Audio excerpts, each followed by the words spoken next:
Shalom sahabat yang baik hati, salam sehat selalu bagi kita semuanya.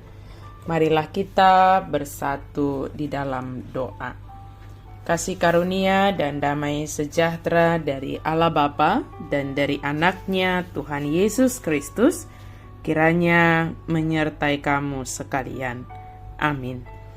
Firman Tuhan bagi kita pada hari ini tertulis dalam kitab Maleaki pasal 4 ayat 2. Tetapi kamu yang takut akan namaku, bagimu akan terbit surya kebenaran dengan kesembuhan pada sayapnya.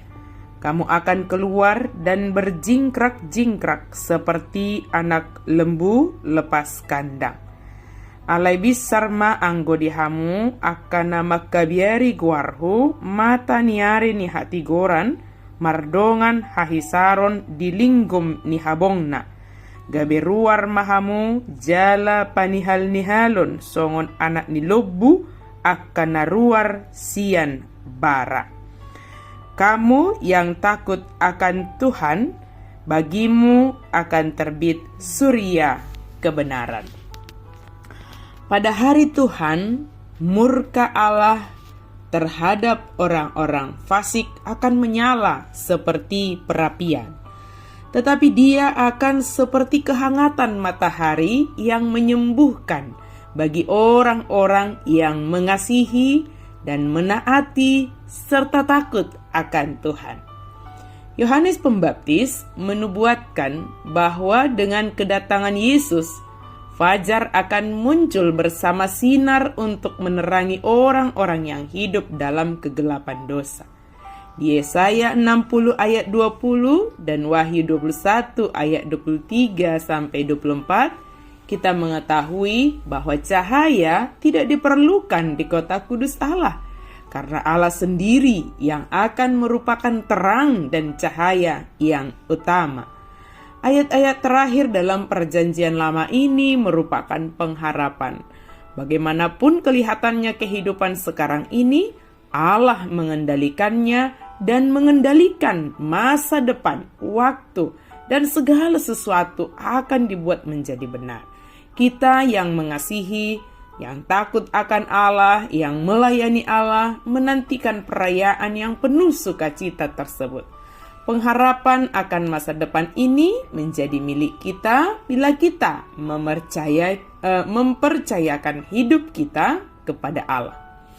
Hidup sebagai orang yang taat akan firman Tuhan, sebagai orang yang takut akan Tuhan, yang digambarkan seperti orang Israel yang telah menerima Taurat Tuhan dan harus menaatinya. Siapa yang menaatinya akan tetap berada dalam kebenaran. Taurat ini akan menolong kita berjalan sesuai dengan kehendak Tuhan. Jika Elia muncul sebagai nabi yang memberitakan kedatangan Mesias, demikian juga Yohanes Pembaptis mempersiapkan hati orang-orang untuk Yesus dengan cara mendesak mereka agar bertobat dari dosa-dosa mereka. Kedatangan Kristus tidak hanya akan membawa kesatuan dan kedamaian, tetapi juga saatnya nanti ketika kedatangan Yesus kedua kalinya, dia akan membawa penghukuman bagi orang-orang yang tidak mau meninggalkan segala dosa-dosa mereka. Maleaki memberi kita petunjuk-petunjuk mengenai komitmen kepada Allah. Marilah kita membacanya secara lengkap.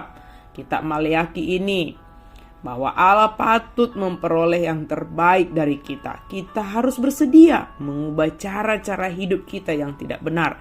Kita harus menjadikan keluarga kita prioritas sepanjang hidup, di mana firman Tuhan di sana diperdengarkan, di mana karakter dari anggota keluarga kita adalah karakter yang takut akan Tuhan. Kita harus peka terhadap proses pemurnian oleh Allah dalam kehidupan kita. Kita harus mempersembahkan yang terbaik kepada Tuhan dan tidak ada tempat untuk kesombongan. Terakhir, Maleaki menunjuk pada hari penghakiman terakhir yang dahsyat itu. Bagi orang-orang yang menyerahkan diri kepada Allah, hari penghakiman akan merupakan hari sukacita, karena hari itu mengantarkan pada kekekalan di hadirat Allah. Orang-orang yang mengabaikan Allah akan menjadi seperti jerami untuk dibakar. untuk membantu bangsa itu mempersiapkan diri menjelang hari penghakiman tersebut, Allah mengutus utusannya untuk memanggil bangsa itu meninggalkan dosa-dosa mereka dan kembali kepada Allah. Komitmen yang demikian menuntut pengorbanan, tetapi kita mengetahui dan percaya bahwa pengorbanan demikian tidak akan sia-sia. Sahabat yang diberkati Tuhan, dalam menantikan kedatangan Kristus ini, mari kita mempersiapkan diri kita untuk menanti kedatangannya, sebab hari itu adalah sukacita bagi kita, sebab kita adalah orang-orang yang takut akan nama Tuhan, dan bagi kita akan terbit surya kebenaran, yaitu Yesus Kristus, akan diberikan kepada kita kesembuhan, sebab Yesus adalah sumber kesembuhan kita.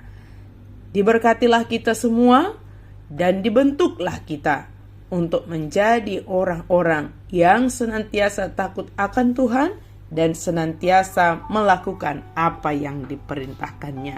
Dijagainya kita, dilindunginya kita, kemanapun kita melangkah hari ini, Tuhan senantiasa menyertai kita. Amin. Mari kita berdoa. Terima kasih Tuhan untuk firman-Mu. Kami sungguh bersyukur hari ini Engkau menyatakan bahwa bagi kami akan terbit surya kebenaran, yaitu Engkau ya Yesus Kristus. Sebab kami adalah orang-orang yang takut akan Tuhan dan selalu taat akan firman Tuhan, dengar-dengaran akan firman Tuhan. Kami mengalami kesembuhan, kami mengalami hal yang luar biasa yang membuat hati kami bersukacita, sebab Engkau beserta dengan kami. Dalam nama Yesus kami berdoa dan bersyukur. Amin.